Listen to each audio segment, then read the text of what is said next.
100 वर्ष बाद जब इनका जन्म हुआ तो ये धीरे धीरे ऐसे बढ़ने लगे कि आसमान में इनका मुकुट जो लहराने लगा। तांबे जैसे इनके बाल, बड़े बड़े नेत्र, बड़े बड़े दांत और एकदम काला शरीर। दोनों का नामकरण किया गया। एक का नाम है हिरण्याक्ष और दूसरे का नाम है हिरण्यकश्यपु।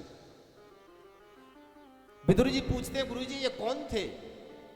तो श्री मैत्रेय जी महाराज बताते हैं, विदुर जी ये दोनों भगवान के पार्षद हैं, जय और विजय। द्वारपाल हरि के प्रिय दो, जय और विजय जान सबको। ये दोनों जय और विजय हैं। तो प्रभु ये फिर ये राक्षस कैसे बने? तो बताते हैं कि एक समय की बात, सनत कुमार चारों भैया वैकुंठ धाम में भगवान नारायण के दर्शन करने गए और इन द्वारपालों ने उन्हें रोक दिया। क्या कह दिया? अभी तो प्रभु विश्राम कर रहे हैं, अभी आप अंदर नहीं जा सकते। ब्राह्मणों को क्रोध आ गया, ब्राह्मणों ने शाप दे दिया, अरे तुम दुष्ट, तुम भगवान के धाम में रहकर भी और मृत्यु लोक के राक्षसों जैसा व्यवहार करते हो, जाओ राक्षस हो जाओ। शाप दे दिया। जब शोर हुआ तो भगवान अंदर से बाहर निकल के आए और देखा कि ये क्या हो रहा है। भगवान अंदर क्यों नहीं रहे? पूरा मामला शांत होने के बाद भगवान संत कुमार जी को अंदर बुला सकते थे, लेकिन बुलाए नहीं। क्यों?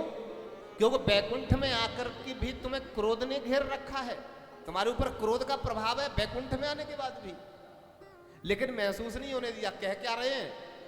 एतौ द्वौ पार्षदौ मह्यम जय विजय एव च। ए महाराज, ये दोनों जो पार्षद हैं ना, ये मेरे पार्षद हैं। और जब कोई नौकर गलती करता है तो उसका भुगतान मालिक को करना पड़ता है, उसका दंड मालिक को भोगना पड़ता है, इसलिए आप इनको माफ कर दीजिए। संत कुमार जी कहते हैं कि हमने शाप तो दे दिया, अब ये इनकी मर्जी है। अगर ये आपसे प्रेम करेंगे तो इनको 7 जन्म लेने पड़ेंगे, और यदि आपसे ये द्वेष, बैर, ईर्ष्या, दुश्मनी, शत्रुता करेंगे तो इनको 3 जन्म में इनका उद्धार हो जाएगा। जय विजय बोले, प्रभु हम तो 3 ही जन्म लेना चाहते हैं, क्योंकि जन्मत मरत दुसह दुख होई। जन्म लेते समय और मरते समय असहनीय पीड़ा होती है, इसलिए हम तो 3 ही जन्म लेंगे, ज्यादा नहीं ले रहे। भगवान ने कहा कि मालिक को जब भुगतान करना पड़ता है नौकर की गलती का, तो ये 3 जन्म लेंगे और मैं 4 जन्म लूंगा, मैं 4 अवतार धारण करूंगा। संत कुमार जी बोले, प्रभु बैकुंठ में आके क्रोध तो हमें भी नहीं करना चाहिए था, तो 1 अवतार हम भी लेंगे। तो संत बताते हैं कि प्रहलाद जी के रूप में श्री संत कुमार जी महाराज ने अवतार लिया। ऐसा संतों के मुखारविंद से सुना है।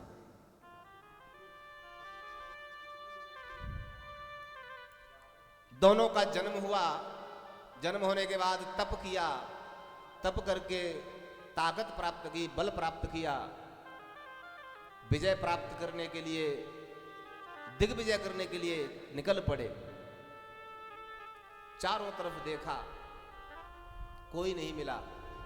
पृथ्वी को उठा करके रसातल में, पृथ्वी का जो गुण है, पृथ्वी का जो गुण है गंध, उस गुण को ले जा करके छुपा दिया रसातल में। पृथ्वी मेरी है। हिरण्याक्ष किसे कहते हैं? हिरण्याक्ष का अर्थ है जिसका हिरण्य धन अक्ष। हिरण्य माने पैसा, हिरण्य माने सोना, हिरण्य माने धन। जिसकी दृष्टि धन पर रहती है, जिसकी दृष्टि पैसे पर रहती है, ऐसा कर या वैसा कर, चाहे जैसा कर पर पैसा कर, ऐसे जो व्यक्ति होते हैं उन्हें हिरण्याक्ष कहा जाता है। ये भी मेरा है, वो भी मेरा है, ये पृथ्वी सब मेरी है, जितना भी दिखाई दे रहा है सब मेरा ही तो है। हिरण्याक्ष ने ले जा करके गुण पृथ्वी का रसातल में छुपा दिया। इधर जब प्रार्थना की देवताओं ने, ब्रह्मा जी से प्रार्थना की मनु महाराज ने, प्रभु पिताजी पृथ्वी कहाँ है? तो बात चल ही रही थी कि ब्रह्मा जी को बहुत जोर से एक छींक आई और ब्रह्मा जी को छींक आई तो ब्रह्मा जी की नासिका से एक अंगुष्ठ मात्र रूप धारण करके भगवान वाराह के रूप में प्रकट हो गए। बोलिए वाराह भगवान की जय। वाराह भगवान प्रकट हो गए। एक बात सुन लो ध्यान से, ब्रह्मा जी को छींक आई तो भगवान का अवतार हो गया, और हम और आपको छींक आती है तो ऐसी वस्तु निकलती है जो देखने के भी लायक नहीं होती। ब्रह्मा जी की छींक से भगवान का प्रादुर्भाव हुआ। देखते देखते देखते देखते वो एकदम विशाल काय वराह रूप धारण कर लिया, चल दिए। इधर हिरण्याक्ष वरुण देव के पास गया। वरुण देव, मैंने बहुत सुना है तुम बहुत ताकतवर हो, मुझसे युद्ध करो। वरुण देव बोले भैया हम तेरे जैसे हते तब कछु सोच लेते, लेकिन अब तो हम तो वृद्ध हो गए, हम नहीं कर पाएंगे। फिर बोले चलो भगवान से प्रार्थना करते हैं तुम्हें जल्दी कोई न कोई मिल जाए। स्वर्गलोक में गए, देवता सब स्वर्ग छोड़ के भाग गए। नारद जी मिल गए। नारद जी बीणा बजाते हुए आ रहे थे सामने से। हिरण्याक्ष बोला बाबा जी। नारद जी बोले हाँ भैया, ये तंबूरा ही बजाते रहते हो क्या कुछ लड़ना भिड़ना भी आता है? नारद जी से कहा हिरण्याक्ष ने, ये तंबूरा ही बजाते रहते हो क्या कुछ लड़ाई भिड़ाई भी जानते हो? नारद जी बोले भैया लड़ना भिड़ना तो नहीं जानते, लेकिन लड़ाना भिड़ाना अच्छे से जानते हैं। लड़ाई करना नहीं जानते, लेकिन लड़ाना बढ़िया तरह से जानते हैं। तो बोले मेरी बाजुओं में खुजली है, मुझे बताओ मैं किससे लड़ूं? बोले चिंता मत करे, बहुत जल्दी तेरी बाजू की खुजली मिटने वाली है।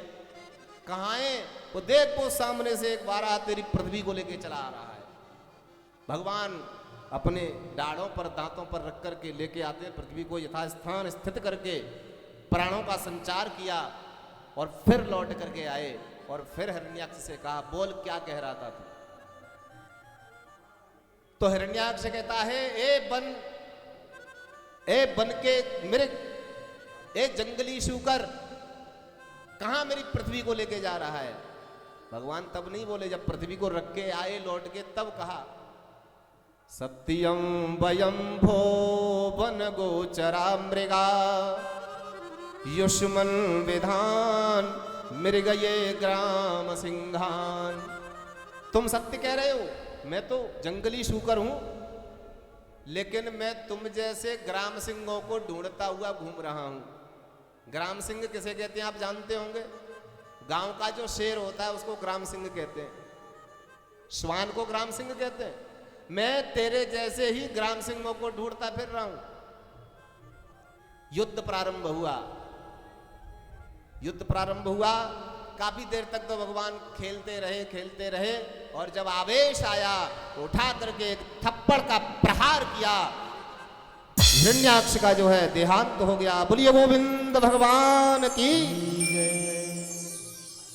हिरण्याक्ष का उद्धार किया भगवान ने, और उद्धार करने के बाद अब श्री सुखदेव जी महाराज वर्णन करते हैं। परीक्षित महाराज मनु की जो 3 पुत्रियां हैं, उनमें से जो मझली बेटी है उसका नाम है देवहूति। देवहूति कन्या महाराज मनु की मझली बेटी। उनका विवाह करदम ऋषि के साथ हुआ। ब्रह्मा जी से पूछा मनु महाराज ने, महाराज इस देवहूति के लिए वर। इधर करदम ऋषि ने भी तप किया है विवाह के लिए। तब किया, भगवान प्रकट हुए। भगवान ने कहा वरदान मांगो। करदम जी बोले प्रभु आप आ गए और क्या चाहिए? भगवान बोले कि फिर भी बताओ।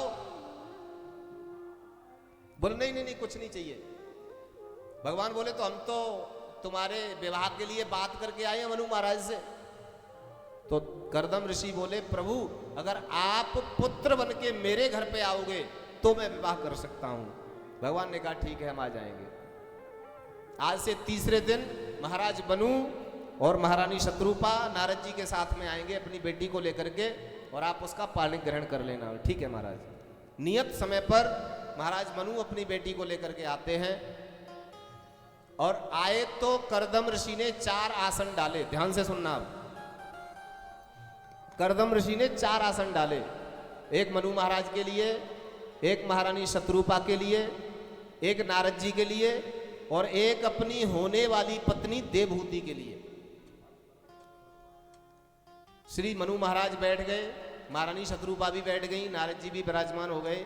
अब देवहूति सोच रही है कि मेरे पति ने मेरे लिए आसन बिछाया है, अगर मैं इस आसन पर बैठ गई तो मेरा पतिव्रत धर्म नष्ट हो जाएगा। क्यों? क्योंकि अभी थोड़ी देर बाद मेरा विवाह इनके साथ होने वाला है।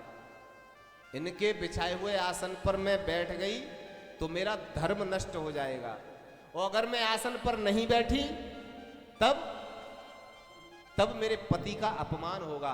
तो मुझे क्या करना चाहिए? यहां देवहूति तो सोच रही है कि आसन बिछा दिया तो उस पर बैठने से पतिव्रत धर्म नष्ट हो जाएगा। और आजकल तो मैडम जी खड़ी तब तक रहेंगी जब तक स्वामी जी कुर्सी लेके नहीं आ जाएंगे। वही कुर्सी लेके आवेंगे तभी बैठेंगी। अरे तुम्हें सुनाई नहीं दे रहा? मैं आधा घंटे से चिल्ला रही हूं, एक कुर्सी लाके नहीं दे सकते मुझे? युग का प्रभाव है भैया, क्या कह सकते हैं। माता देवहूति दाहिना हाथ आसन पर रख करके जमीन पर बैठ गई। आसन का भी अपमान नहीं हो और धर्म भी बचा रहे, तो दाहिना हाथ आसन पर रखा और बैठ गई। मैया शत्रुपा कुछ धर्म सिखा रही है, बेटी तुझ तेरा विवाह होने वाला है, तुझे ससुराल में रहना है, और आज तक हमने तो तुझे जो संस्कार दिए हैं, तुझे जो गुण दिए हैं, उन गुणों पे तू हमेशा सही तरह से चलना बेटी। कोई भी शिकायत का मौका हमारी तरफ तेरी तरफ से नहीं आना चाहिए, बताती है मैया। बाहर जो मंदिर है उसमें जो देवी और देवता हैं उनकी पूजा तो बाद में करना। पहले तेरे घर में जो देवता बैठे हैं, तू पहले अपने घर को मंदिर बना, तू पहले अपने घर को देवालय बना, तब तेरा घर मंदिर बनेगा तो देवता तो अपने आप तेरे पास आ जाएंगे। माता शत्रुपा कहती हैं, घर ही में मंदिर बनैबे,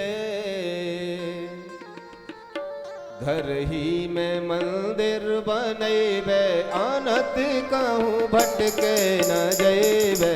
घर ही में मंदिर बनैबे, अनत कहूँ भटके न जैबे।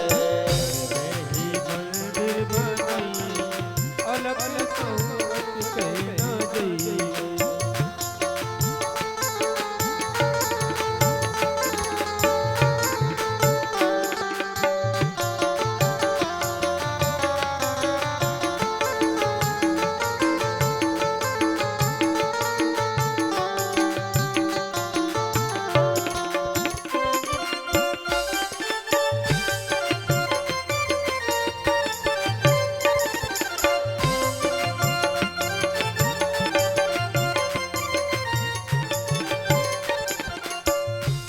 कैसे बनाना है मंदिर? घर को मंदिर कैसे बनाना है? मंदिर तो बना दिया, मान लिया हमारा घर मंदिर है। अब मंदिर में देवता भी चाहिए, तो देवता कौन कौन है बताते हैं।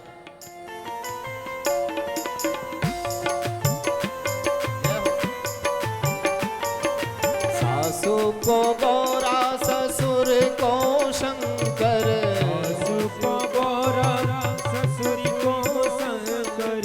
सासू को गौरा, ससुर को शंकर।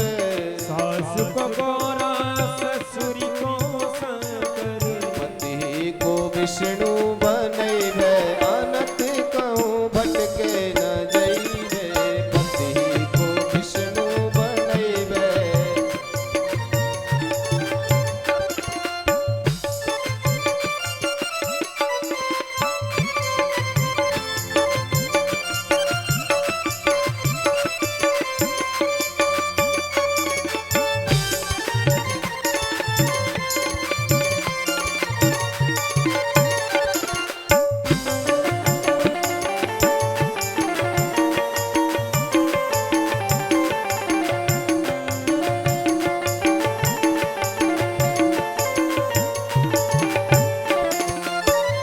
कौन है देवता?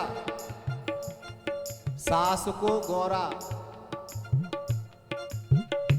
गौरा मैया की पूजा अगर करनी है तो सास को मना लो, भैया गौरा अपने आप प्रसन्न हो जाएगी। आवाज कम।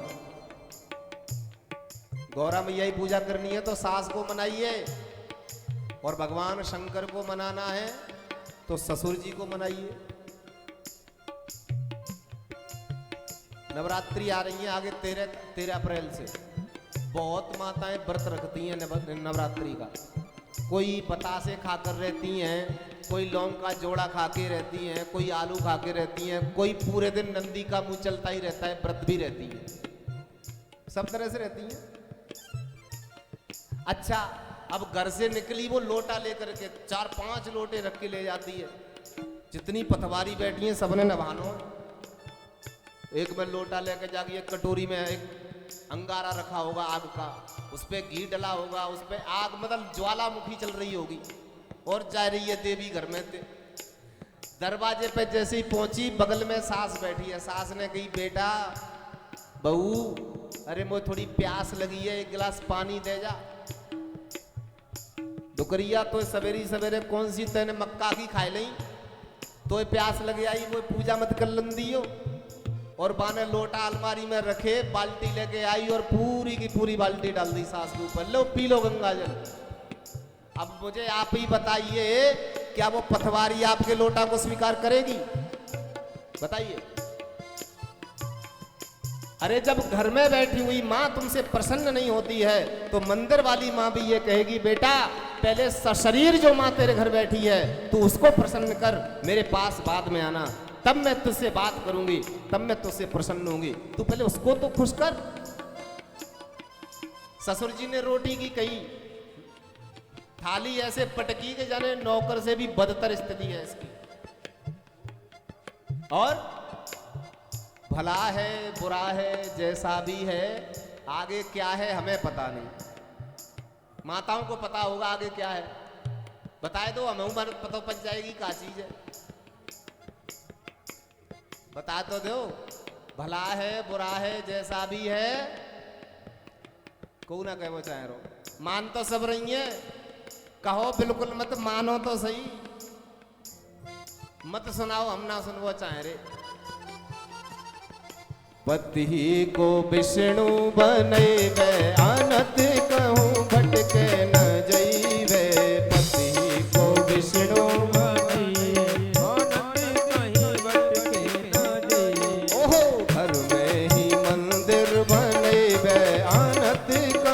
भटके न जइबे।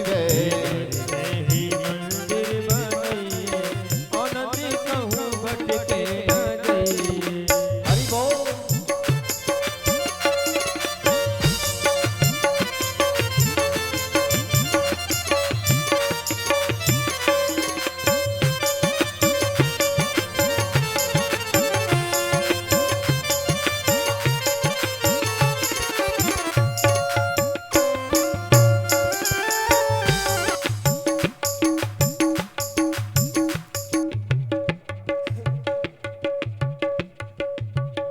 और क्या बता रहे हैं, और देवता सुनिए।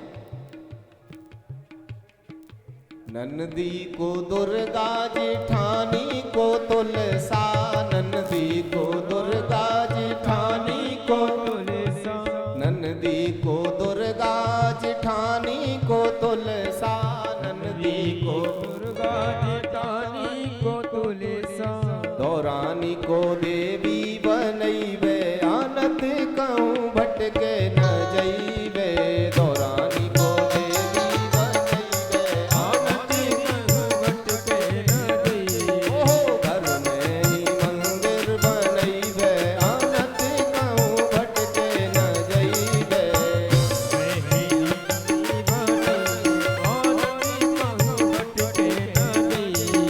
जय हो।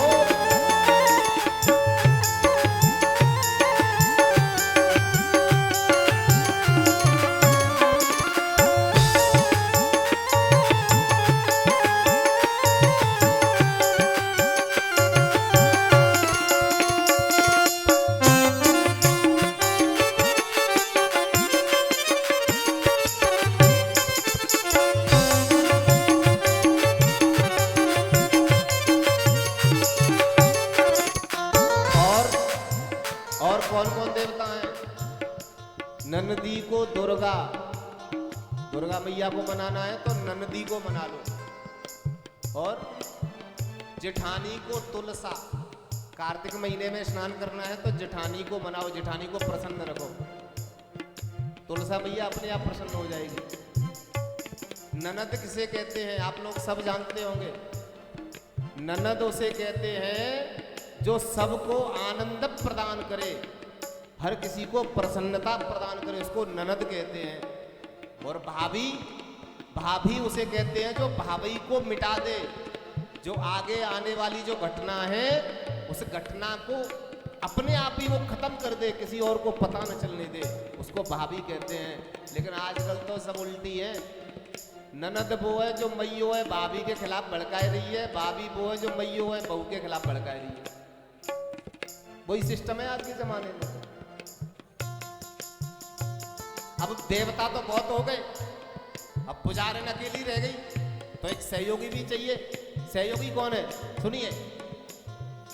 देवरा को पावन पुजारी बनैबे, देवरा को पुजारी बनैबे, अपने देवरा को पावन पुजारी बनैबे, देवरा को पुजारी बनैबे, पूजा के साज जोटैबे, आनत कहूँ भटके न जैबे, पूजा के साज जोटैबे, आनत कहूँ भटके न जैबे, घर में ही मंदिर बनैबे, आनत कहूँ भटके न जैबे।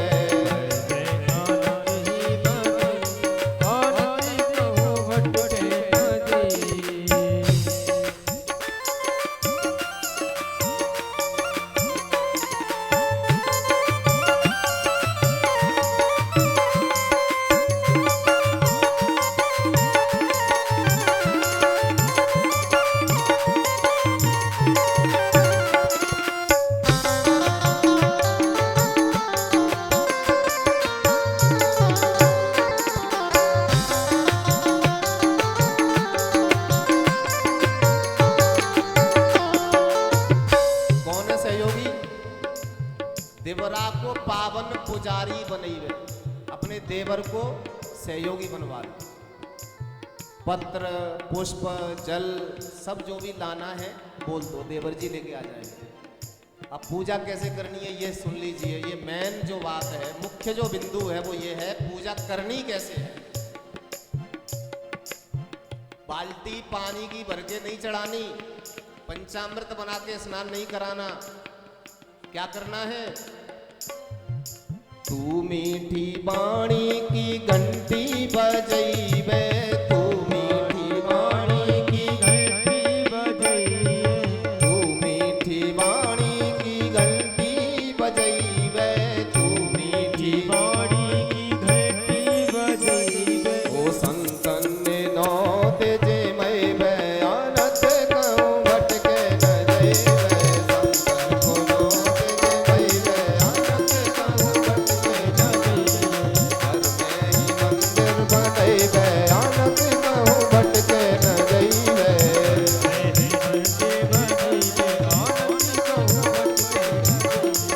भटके न जैबे, भटके न जैबे, ओ भटके न जैबे, भटके न जैबे, ओहो घर में ही मंदिर बनैबे, आनत कहूँ भटके न जैबे, घर में ही मंदिर बनैबे, आनत कहूँ भटके न जैबे, आनत कहूँ भटके न जैबे, आनत कहूँ भटके न जैबे, आनत कहूँ भटके न जैबे, आनत कहूँ भटके न जैबे। बोलिए बांके बिहारी लाल की। एक बात पे हमारे श्रोता बहुत बढ़िया है, जयकारो बिल्कुल ना बोल। मैं आपसे एक प्रार्थना करूं, आप लोग जबरदस्ती बैठे हैं या अपने खुद के मन से बैठे हैं? अपने मन से बैठे हैं? लगे तो नारी तुम्हारी शक्ल के अपने मन से बैठे होंगे। अरे ने प्रसन्न है के ने खुश है के बैठो ताते लगे के धाम में बैठे हैं। तुम तो ऐसे लग रही है मैंने कोरोना पॉजिटिव करके क्वारंटाइन कर दे हो। हैं?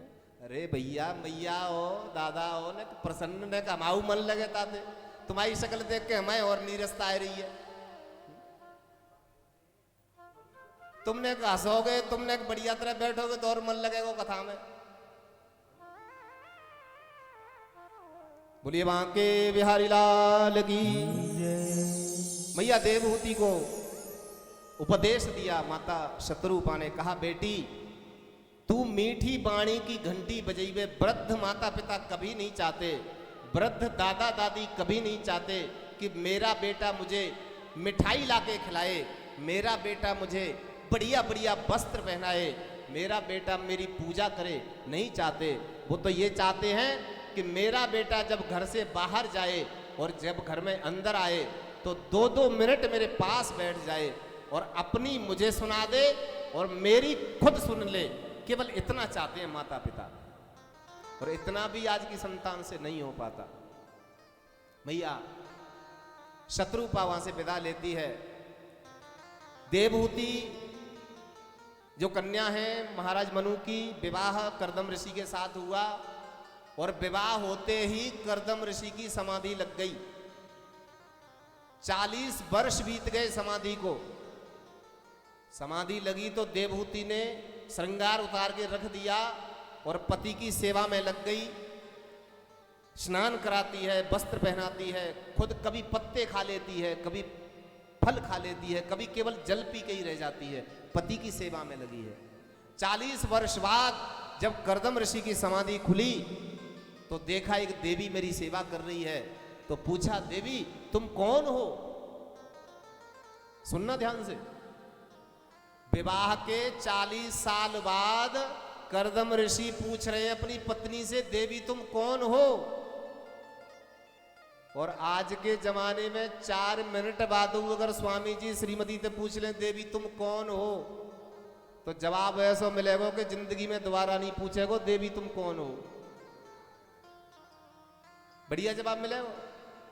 लेकिन देवहूति क्या कह रही है?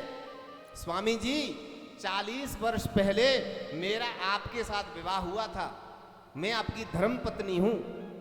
और जैसे ही सुना कर्दम ऋषि ने प्रसन्न हो गए, प्रमुदित हो गए, कहने लगे हे देवी तुष्टो हमद्य तब मान विमान दाया शुश्रूषया परमया परया च भक्त्या यो देहिना मयमती वसुहृत् सुदेहो नावेक्षित समुचित क्षपितुं मदर्थे। ए मनुपुत्री मानवी मैं तुझसे बहुत प्रसन्न हूं।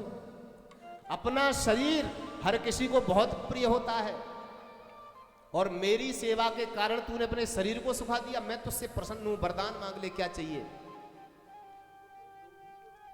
देवहूति ने कहा स्वामी जी स्त्री का श्रृंगार, स्त्री की पूर्णता संतान से होती है। मैं ये चाहती हूं कि मेरे एक बेटे का जन्म हो जाए, मेरे एक पुत्र का जन्म हो जाए। तुरंत संकल्प से एक कामद विमान का निर्माण कर दिया कर्दम ऋषि ने। कामद विमान जिसमें ऐसी कोई सुविधा नहीं है जो उसमें नहीं हो, हर व्यवस्थाएं हैं। अब 40 वर्ष सेवा करते करते देवहूति एकदम कृशकाय हो गई है, दुबली पतली हो गई है, तो शर्मा रही है इस विमान में हम कैसे बैठे। तो जिस समय कर्दम ऋषि ने तप किया तो कर्दम ऋषि का भी शरीर सूख गया था।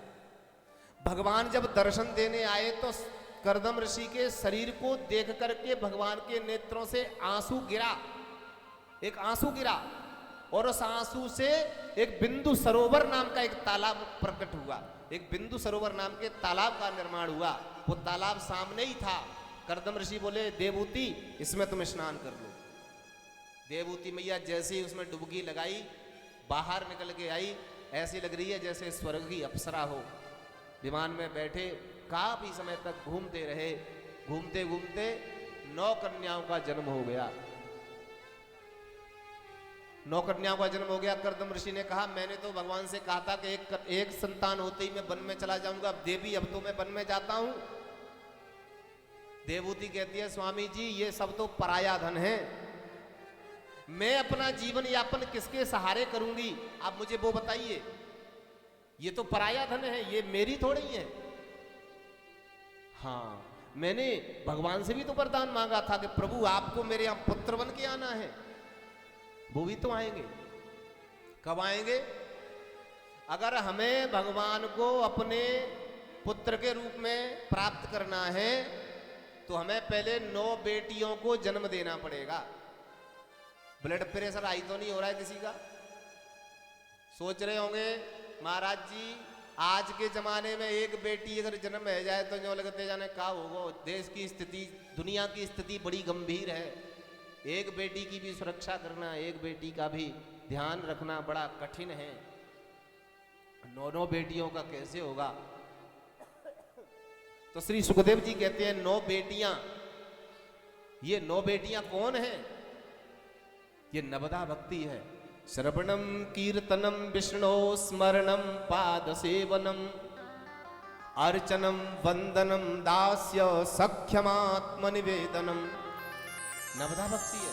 और नवधा भक्ति जिसके अंदर होगी उसके हृदय रूपी घर में परमात्मा तभी अवतार लेगा जब नवधा भक्ति रूपी 9 बेटियां जिसके अंदर हैं, 9 बेटियों को जिसने प्रकट कर लिया है, वहां परमात्मा प्रकट होगा, वहां भगवान प्रकट होंगे। समय आने पर कपिल भगवान का प्रादुर्भाव होता है। बोलिए कपिल देव भगवान की जय। कपिल देव भगवान का अवतार हुआ। कर्दम ऋषि भगवान की परिक्रमा करके वहां से विदा लेके जाते हैं। अपनी बेटियों का विवाह करने के पश्चात, बेटियों का 9 बेटियां हैं, उनका विवाह, कला का विवाह मरीचि के साथ, अनुसुईया का अत्रि के, अरुंधति का वशिष्ठ के, ख्याति का भृगु के, शांति का अथर्वण के, क्रिया का क्रतु के साथ और हविर्भु का पुलस्त के साथ विवाह करके और कर्दम जी वन के लिए जाते हैं। स्थिति प्रतिकूल हो तो वैराग्य हर किसी को चढ़ता है। स्थिति अगर घर की बढ़िया नहीं हो, घर में थोड़ी सी खटपट है जाए, को कछु बात कही दे तो उठाओ झोला और चल दे, हम तो अब तो माँ हरिद्वार में ही रहेंगे जाके, अब नहीं लौट के आवेंगे हम। और रेलवे स्टेशन पहुंचे तो पोते की याद आ गई। अरे वो छोटा सा पोता मेरी साथी सोता था, मेरे साथ ही खाता था, अगर मैं चला गया तो कहीं वो बीमार नहीं पड़ जाएगा। और घर में जब 4 बर्तन होते हैं तो खटकते ही रहते हैं। कोई बात नहीं, अब की अगर कोई कुछ कहेगा तो लौट के नहीं आएंगे। लौट के वापस पहुंच गए, झोला लटकाए तो वहीं खुटी थे और फिर दोबारा शुरू। स्थिति विपरीत हो तो वैराग्य बहुतों को चढ़ता है, लेकिन स्थिति अनुकूल होने पर भी अगर वैराग्य हो उसको सहज वैराग्य कहते हैं। और जो नेक नेक बात में वैराग्य चढ़ जाए और उतर जाए उसको मरकट वैराग्य कहते हैं। वो बंदर जैसा वैराग्य है। सुनिए, कर्दम ऋषि के पुत्री है अनुसुईया, जिसने तीनों देवताओं को छोटे छोटे बालक बना दिया। आप सब जानते हैं, बेटी अनुसुईया जैसी। कर्दम ऋषि के दामाद महाराज वशिष्ठ जैसे जो भगवान राम के कुल पुरोहित हैं। कर्दम ऋषि के पुत्र जो स्वयं भगवान हैं, और कर्दम ऋषि की पत्नी जो मनु महाराज की पुत्री है। ये सब होने के बावजूद भी कर्दम ऋषि तप करने के लिए गए। इसको तप कहते हैं, इसको त्याग कहते हैं, इसको समर्पण कहते हैं। स्थिति प्रतिकूल है तो हर कोई चला जाता है, स्थिति अनुकूल हो फिर वैराग्य चढ़े, वो वैराग्य है। इधर चले जाते हैं कर्दम जी और मैया देवहूति छोटे से भगवान को स्नान करा के आसन पर बिठा के तिलक लगाती है, माला पहनाती है, भोग लगाती है, आरती करती है। कपिल भगवान कहते हैं मैया काय को उल्टी गंगा बहा रही है? अरे तू मेरी मैया है, मैं तेरा बेटा हूं, मुझे तेरी पूजा करनी चाहिए, तू मेरी पूजा क्यों कर रही है? मैया कहती है तुम देखने में ही तो मेरे बेटे हो, तुम तो जगत के पालनहार हो, तुम तो जगत के पिता हो। मेरा एक आपसे प्रश्न है, क्या तन्त्वागताहं शरणं शरण्यं स्वभृत्य संसारतरो कुठारम् जिज्ञासयाहं प्रकृते पुरुषस्य नमामि सद्धर्मवदां वरिष्ठम्। मेरी आपसे एक प्रार्थना है। तंत्वागताहं शरणं शरण्यम, मैं आपकी शरण में आई हूं। किस लिए? स्वभृत्य संसार तरोह कुठारम, संसार रूपी वृक्ष में जो मेरी आसक्ति है, उस आसक्ति को आप काट दीजिए। और वो कैसे कटेगी आप मुझे बताइए। तो कपिल मुनि ने सांख्य शास्त्र का उपदेश दिया और मैया से कहा, मैया अगर तुझे संसार रूपी इस वृक्ष से अपने संबंध, अपना जो लगाव है, जो मोह है, उसे काटना है, उससे दूर होना है, छुड़ाना है, तो एक काम करना है और कुछ नहीं करना। क्या करना है? संतों के चरणों की रज में स्नान करना प्रारंभ कर दो। संतों के चरणों की रज में स्नान करोगी तो संसार सागर से पार हो जाओगी। तो मैया देवहूति ने पूछा, महाराज संत किसे कहते हैं? आप संत की मुझे परिभाषा बताइए, बताइए। तो श्री कपिल देव जी महाराज बताते हैं संत किसे कहते हैं। तितिक्षवः कारुणिकः सुहृदः सर्वदेहिनां अजातशत्रवः शान्ताः साधवः साधुभूषणः। संत कौन है? संतों के क्या लक्षण हैं बता रहे हैं। सबसे पहला लक्षण है तितिक्षवः। तितिक्षवः माने क्षमाशील, सहनशील, क्षितिवत सहनशील, पृथ्वी की तरह सहनशील हो। पृथ्वी माता पर हम मलमूत्र त्याग करते हैं, कभी क्रोध आए तो पैर पटकते हैं, थूकते हैं, गंदगी करते हैं, लेकिन माता पृथ्वी कभी क्रोध नहीं करती। माता पृथ्वी की तरह संतों को क्षमाशील होना चाहिए, सहनशील होना चाहिए। कपिल देव जी बता रहे हैं। दूसरा है कारुणिकः, उनके अंदर करुणा होनी चाहिए, उनके अंदर दया होनी चाहिए। तीसरा है सुहृदः, सभी को अपना माने, सब मेरे हैं। वसुधैव कुटुंबकम, पूरी पृथ्वी मेरा परिवार है, मेरा ही घर है, मेरे अपने हैं सब। अजातशत्रवः, अजातशत्रवः जिसकी किसी से शत्रुता नहीं है, जिसकी किसी से भी शत्रुता नहीं है। कबीरा खड़ा बाजार में सबकी मांगे खैर, और ना काहू से दोस्ती और ना काहू से बैर। किसी से भी दुश्मनी नहीं होती, किसी से भी शत्रुता नहीं होती। और शांता, जो शांत रहते हैं। साधवः, जो साधना में लगे रहते हैं, साधना में रत रहते हैं। ऐसे ये संतों के आभूषण हैं। ये गुण जो होते हैं, जिन संतों के ये गुण हैं, उन संतों के चरणों की रज में स्नान मैया करिए, उद्धार हो जाएगा। हम और आप तो इतने भाग्यशाली हैं कि कैसे कैसे महान कोटि के संतों के हमें दर्शन प्राप्त हो रहे हैं, आशीर्वाद मिल रहा है। हम आप बहुत भाग्यशाली हैं, बहुत बड़भागी हैं।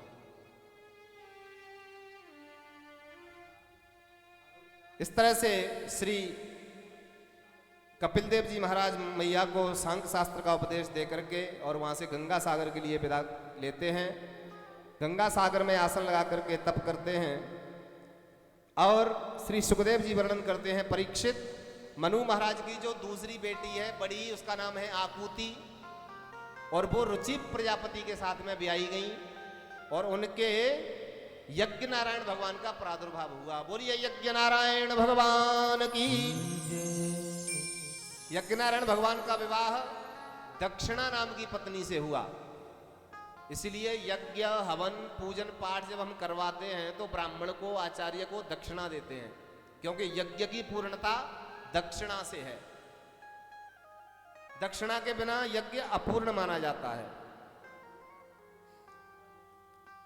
श्री सुखदेव जी वर्णन करते हैं, राजन